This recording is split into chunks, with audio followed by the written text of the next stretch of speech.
लोगों के पास गया, एक व्यक्ति से जाके मेरी बात हुई, उस व्यक्ति ने मेरे से बोला भाई साहब मैं करने के लिए तो तैयार हूं लेकिन मेरे पास पैसे नहीं है। मेरे पास क्या है? पैसे नहीं है। तो अब मेरी समझ में नहीं आ रहा यार, पैसे नहीं है। तो मैंने पहले तो उनको ऐसे बोला कि भाई साहब पैसे नहीं है तभी तो करना है, क्योंकि यही सिखाया था हमको। बोला आप तो बिल्कुल ठीक बोल रहे हैं कि पैसे नहीं है इसी वजह से करना है, लेकिन करने के लिए भी तो पैसे चाहिए। तो मैंने उनके बारे में जाना, उनसे पूछा मैंने आप क्या करते हो? नौकरी करता हूं। मैंने कितने दिन से नौकरी कर रहे हो? तो उन्होंने बताया मैं 10 साल से नौकरी कर रहा हूं।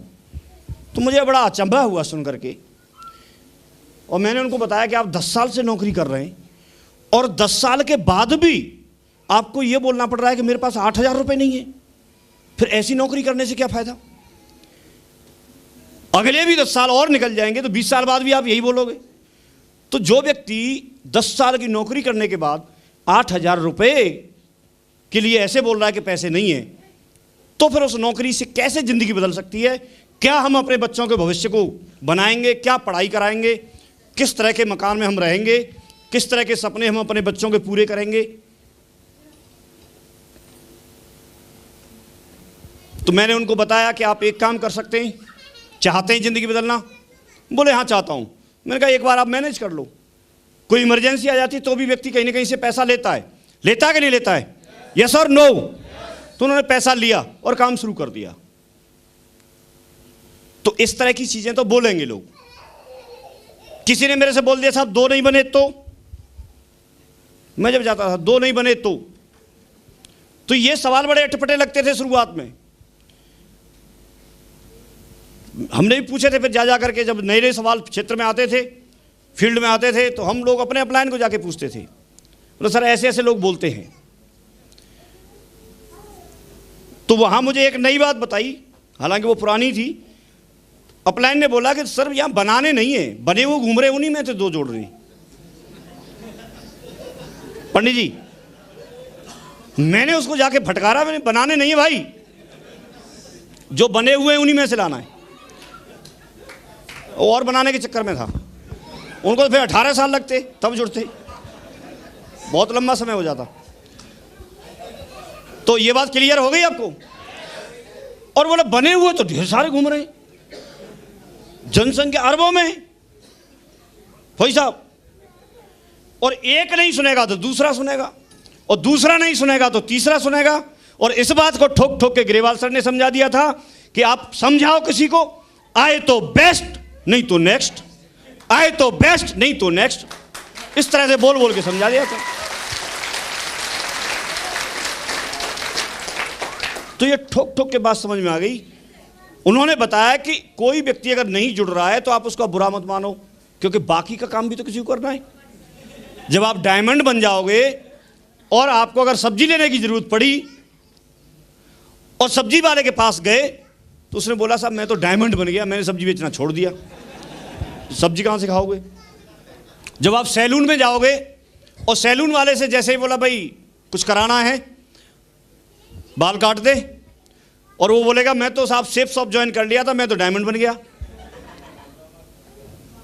आपको बढ़िया मिठाई खाने की जरूरत पड़ेगी कि नहीं पड़ेगी?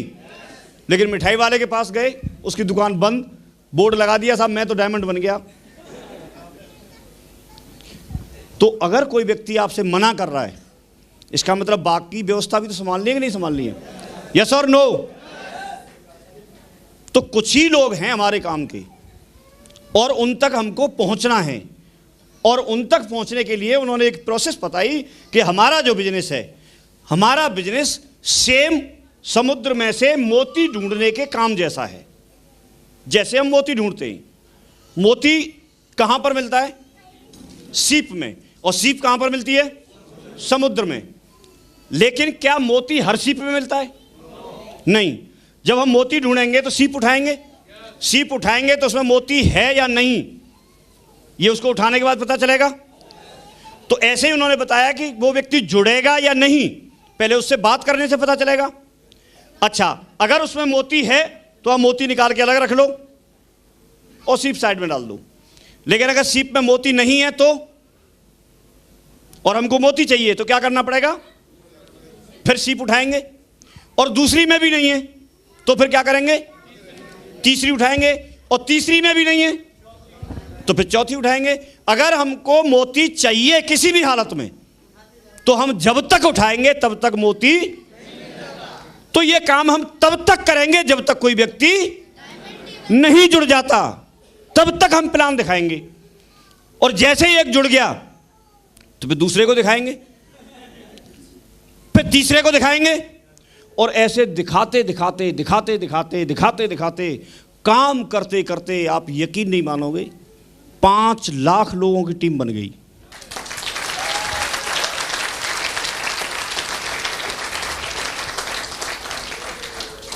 अपना सपना था खुद का डायमंड बनने का, लेकिन आज 100 से ज्यादा डायमंड अपने साथ में बन गए। 100 से ज्यादा। सपना था कार चलाने का, एक कार ली पहले, फिर दूसरी, फिर तीसरी, फिर चौथी, फिर 5वीं बाहर खड़ी है। मैं यहां पर इसलिए आया था, प्राइवेट ट्यूशन करता था, वहां से 10 से 12 हजार रुपए महीने में कमाता था। तो मुझे ऐसा लगा था एक्स्ट्रा इनकम वहां से मैं 10-12 हजार रुपए महीने करता हूं तो यहां से भी मुझे 2000, 3000, 4000 कुछ महीने में एक्स्ट्रा मिल जाएगा। इसकी वजह से मैं अपनी पढ़ाई के लिए, कंपटीशन के लिए कुछ किताब खरीद लूंगा, कुछ तैयारी कर लूंगा। इसलिए आया था बहुत छोटी सोच के साथ, 2000, 4000, 5000 कमाने के लिए महीने में। लेकिन आज आप कमाल देखिए, मैं करता रहा, और जो पेशेंस वाली बात बताई थी डटा रहा, सीखने वाली बात बताई थी मैं सीखता रहा, हर चीज को पॉजिटिव लेता रहा, और सिस्टम के प्रति और अपने प्रति, अपने काम के प्रति ईमानदार रहा। इसकी वजह से आज यहां से मैं 8 लाख रुपए महीने कमाने पहुंच गया।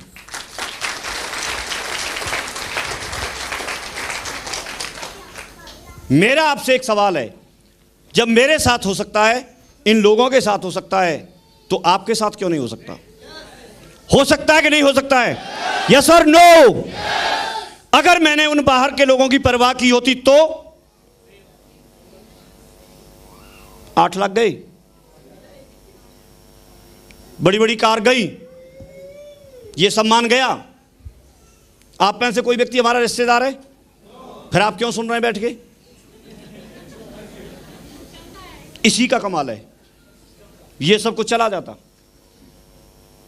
हमारा जिस तरह से स्वागत कर रहे हैं, कोई अपने रिश्तेदार का आपने ऐसे स्वागत किया है किसी की गाड़ी से उतार के फूल मालाओं से? लेकिन हमारा कर रहे हैं, ये इसका कमाल है। ये सब कुछ चला जाता तो मुझे बाहर वालों की सुनने में फायदा था, या जो अंदर जो लोग सफल थे उनकी बात सुनने में फायदा था? यही डिसीजन आज आपको लेना है कि बात किसकी माननी है। सलाह तो कोई भी व्यक्ति किसी को भी दे देगा। सचिन जी को भी लोग सलाह दे देते हैं, उसको क्रिकेट का भगवान मानते हैं लोग। अगर एक बॉल भी डिफेंस में खेल रहे हो और टीवी के सामने कोई व्यक्ति मैच देख रहा है, बोल देगा अरे साहब छक्के की बॉल थी, मिस कर दी। बोल देते नहीं बोल देते? अगर उस व्यक्ति के खानदान के बारे में पता करोगे तो किसी ने बैट नहीं पकड़ा होगा, सलाह दे रहा है सचिन जी को।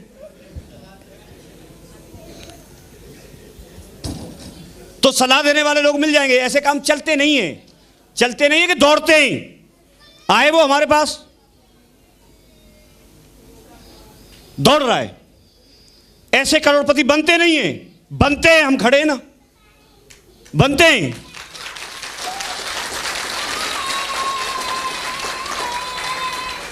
काम करने से बनते हैं। वो इतने बड़े सलाहगीर हों तो उनके पास क्या है ये तो देखो। यस और नो? ये हमको सोचना पड़ेगा। मौका हमको मिला है।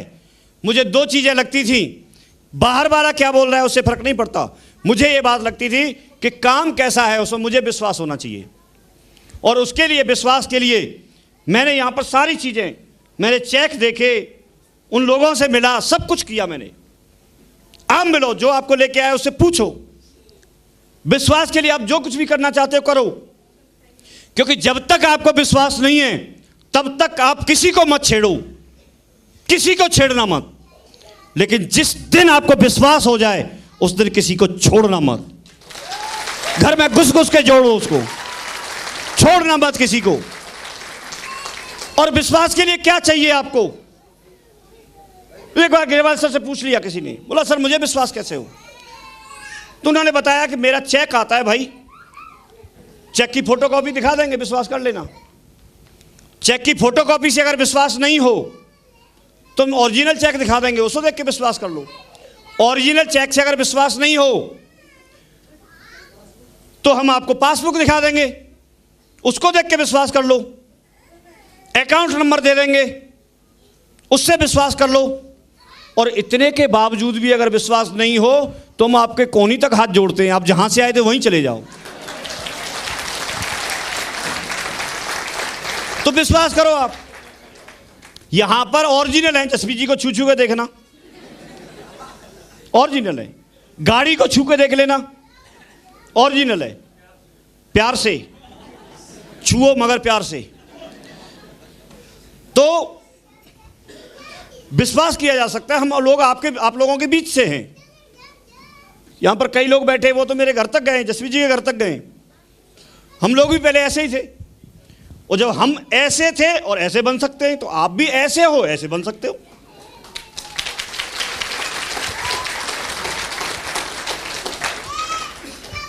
तो एक मौका है जिंदगी में आगे बढ़ने का। आप आगे बढ़िए, मेहनत करिए। बिना मेहनत के कुछ मिलेगा नहीं। अभी कंपनी ने ऑप्शन खोल दिया है कि अभी तो हम आपको 8-8 लाख के चेक दिखाते थे, लेकिन अभी आपको भविष्य में आने वाले टाइम में हम आपको 10-10 लाख के, 20-20 लाख के भी दिखाएंगे।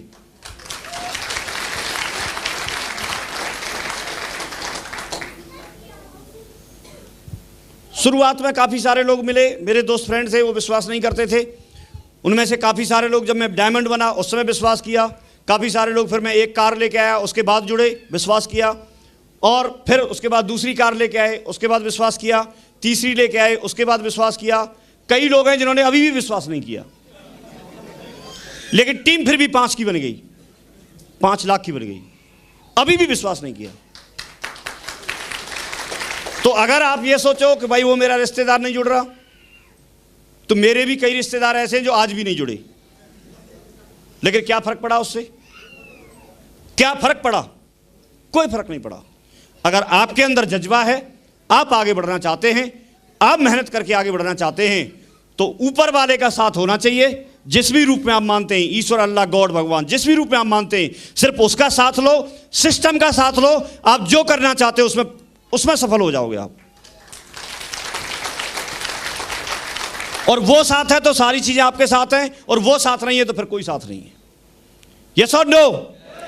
तो आप ऊपर वाले से अपना साथ रखो और बढ़िया दमदारी से आगे बढ़ो। सिस्टम की हेल्प जरूर लेनी है। सिस्टम एक ऐसी ताकत है, अगर आप सिस्टम की हेल्प नहीं लेंगे तो फिर बड़ा काम नहीं कर सकते। आप हमेशा सिस्टम को प्रायोरिटी दो। हमारे पास में काफ़ी सारे काम हो सकते हैं, लेकिन मेरा हमेशा से ऐसा रहता था कि अगर एक तरफ मुझे जाना है बारात में और एक तरफ जाना है मुझे ट्रेनिंग में, तो मैं हमेशा ट्रेनिंग को चुनता था। किसको चुनता था? ट्रेनिंग को चुना। मुझे अगर एक तरफ जाना है, कहीं किसी रिश्तेदारी में कोई काम है वहाँ, और एक तरफ जाना है मुझे किसी फंक्शन में, तो मैं फंक्शन को चुनता था। और मैंने यहाँ पर जो काम थे सिस्टम के, उनको अगर मैंने प्रायोरिटी पर रखा तो सिस्टम ने मुझे प्रायोरिटी पर रखा। आज सिस्टम में अपनी एक अलग वैल्यू है, अलग पहचान है, अलग मेहनत करके इतना बड़ा पोजीशन बनी है। इसी वजह से आप कोई भी बहाना नहीं बनाएं, क्योंकि बहाना कोई व्यक्ति बनाता है तो वो अपने लिए बनाता है। उसको लगता है कि मैं अपलाइन को ऐसे बोल रहा हूँ। अपलाइन के पास में काफ़ी सारे ऑप्शन होते हैं, लेकिन आपके पास में ज़्यादा ऑप्शन नहीं होते। आप अपलाइन के साथ में मिलकर के काम करें। अपलाइन अगर आपके साथ है तो आपको दमदारी रहेगी। एक छोटी सी बात मुझे याद आ रही है। एक बार एक व्यक्ति थे, उन्होंने अपने बच्चे को पढ़ाया लिखाया और पढ़ा लिखा करके एक दमदार व्यक्ति बना दिया, और वो किसी बड़ी कंपनी के CEO बन गए। और CEO बनने के बाद में काफ़ी टाइम के बाद में उनके जो पिताजी थे वो एजेड हो गए, बुजुर्ग हो गए, और उससे मिलने के लिए गए। तो मिलने के लिए जब उसके ऑफिस में गए तो ऑफिस में काफ़ी सारे लोग थे जो उनके नीचे काम कर रहे थे। तो अपने बेटे के कंधे पे हाथ रख कर के बोले, जो पिताजी थे उन्होंने प्रश्न पूछा कि बेटा, दुनिया का सबसे दमदार इंसान कौन है, ताकतवर इंसान कौन है? तो बेटे ने बोला मैं हूं। और ऐसे जवाब की उनको आशा नहीं थी कि ऐसे बोलेगा। उनको अच्छा नहीं लगा और हाथ हटा करके वो गेट से बाहर निकलने वाले थे। जैसे ही गेट से बाहर निकलने वाले थे तो उन्होंने मुड़ करके एक बार फिर पूछा कि बोला बेटा दुनिया का सबसे ताकतवर इंसान कौन है? तो बेटे ने बोला पिताजी आप हो। तो उनको दोनों उत्तरों में, दोनों आंसर में डिफरेंस नजर आया। बोला ऐसे कैसे हो गया? अभी बोल रहा था बोला मैं हूं, और उसके बाद तुरंत इसने बदल लिया, बोला आप हैं। तो उन्होंने इसका प्रश्न पूछा पलट करके, बोला अभी तो आप ये बोल रहे थे और अभी ये बोल रहे हो, इसका क्या मतलब है? तो उस बेटे ने जवाब दिया, बोला पिताजी पहले आपका हाथ मेरे कंधे पर रखा था, और जब दुनिया के ताकतवर इंसान का अगर इस तरह के अगर आपका हाथ मेरे कंधे पर रखा है तो फिर तो ताकतवर मैं ही हूं। यस और नो? लेकिन जब हाथ हट गया तो यहां इस बिजनेस में अपलाइन का बहुत बड़ा रोल होता है। अगर आपके कंधे पे हाथ रखा है तो आप कुछ भी कर सकते हैं, और अगर कंधे से हाथ हट गया तो आप कुछ नहीं कर सकते। इसलिए अपलाइन को महत्व दें। दुनिया में अगर सबसे बड़ा कोई शुभचिंतक है आपका, तो वो आपका अपलाइन है। हो सकता है वो आपको ऐसा लगे, कभी रणवीर जी ने बोला, कभी शैलेंद्र जी ने बोला, कभी विनोद जी ने बोला, फौजी साहब ने बोला, या सतवीर जी ने बोला, हो सकता है आपको थोड़ा तकलीफ हो, लेकिन सच्चा अपलाइन वही है जो आपको बोल रहा है उससे आपको तकलीफ हो रही है। क्योंकि वो कभी फंक्शन अटेंड करने के लिए बोलेगा, उसे पैसा चाहिए। कभी आपको कहीं मीटिंग में जाने के लिए बोलेगा, वहां पैसा चाहिए। कभी आपको काम करने के लिए बोलेगा, दिशा के लिए बोलेगा, वहां पैसा चाहिए। तो आपको तकलीफ होगी, लेकिन सच्चा अपलाइन वही है। यस और नो? तो ये चीज आपको कुछ समझनी है, कुछ सीखनी है। मुझे यहाँ पर बहुत सारे स्रोत बता दिए गए थे कि यहाँ पर काफ़ी सारी किताबें आती हैं, वो आपको आपके अपलाइन के माध्यम से पता चलेंगी। उन किताबों को खरीद करके आप पढ़ें, पढ़ाई करें। जब हम इतने 10-20 साल से पढ़ाई करने के बाद हम यहाँ तक पहुँचे हैं, तो अभी और 2-4 साल पढ़ाई कर लें, कुछ 4-6-10 किताब पढ़ लें। पढ़ सकते नहीं? पढ़ सकते हैं। इसके अलावा ढेर सारे ऑडियो हैं, आप उन ऑडियो को लें, अपने मोबाइल में डालें या अपने लैपटॉप में डालें, उनको सुनें। काफ़ी सारे वीडियो हैं, काफ़ी सारे लोग डायमंड बने हैं, उनकी स्पीच है, आप उनको सुने, वो कैसे कैसे माहौल से निकल करके, कैसी जगह से निकल करके और इतने बड़े आदमी बने हैं, आप सोच नहीं सकते। सतवीर जी हैं, ये जिक्र कर रहे थे अलीगढ़ से, जूस बेचने वाला व्यक्ति, आज आप देखो जिंदगी बदल गई। ढेर सारे दूध बेचते थे, उनकी जिंदगी बदल गई, डायमंड बन गए। महेश टेलर साहब आगरा से, वो डायमंड बन गए। काफ़ी सारे फौजी लोग, लाइन लगा के फौजी लोग डायमंड बन गए। तो जब ये सारे लोग बन सकते हैं, किसी भी प्रोफाइल से निकल करके व्यक्ति डायमंड बन सकता है, तो हम और आप क्यों नहीं बन सकते? आपको ठानने की जरूरत है, मुट्ठी बांधने की जरूरत है। अगर आप मुट्ठी बांधने के लिए तैयार हैं तो सारी दुनिया एक तरफ, आप एक तरफ, आप डायमंड बन जाओगे। आपके चाहने से बनोगे। तैयार है मुट्ठी बांधने के लिए? कौन कौन व्यक्ति मुट्ठी बांधने के लिए तैयार है? तो एक बार खड़े हो जाएं और दमदारी से बोलें, I am a diamond. I am a diamond. I am diamond. Thank you very much. मैं ऊपर वाले से गुजारिश करता हूं, अगर आपने दिल से बोला है, जिसने भी दिल से बोला है, उसको भविष्य में जरूर डायमंड बनाए। Thank you very much. Wish you all the best. Thank you.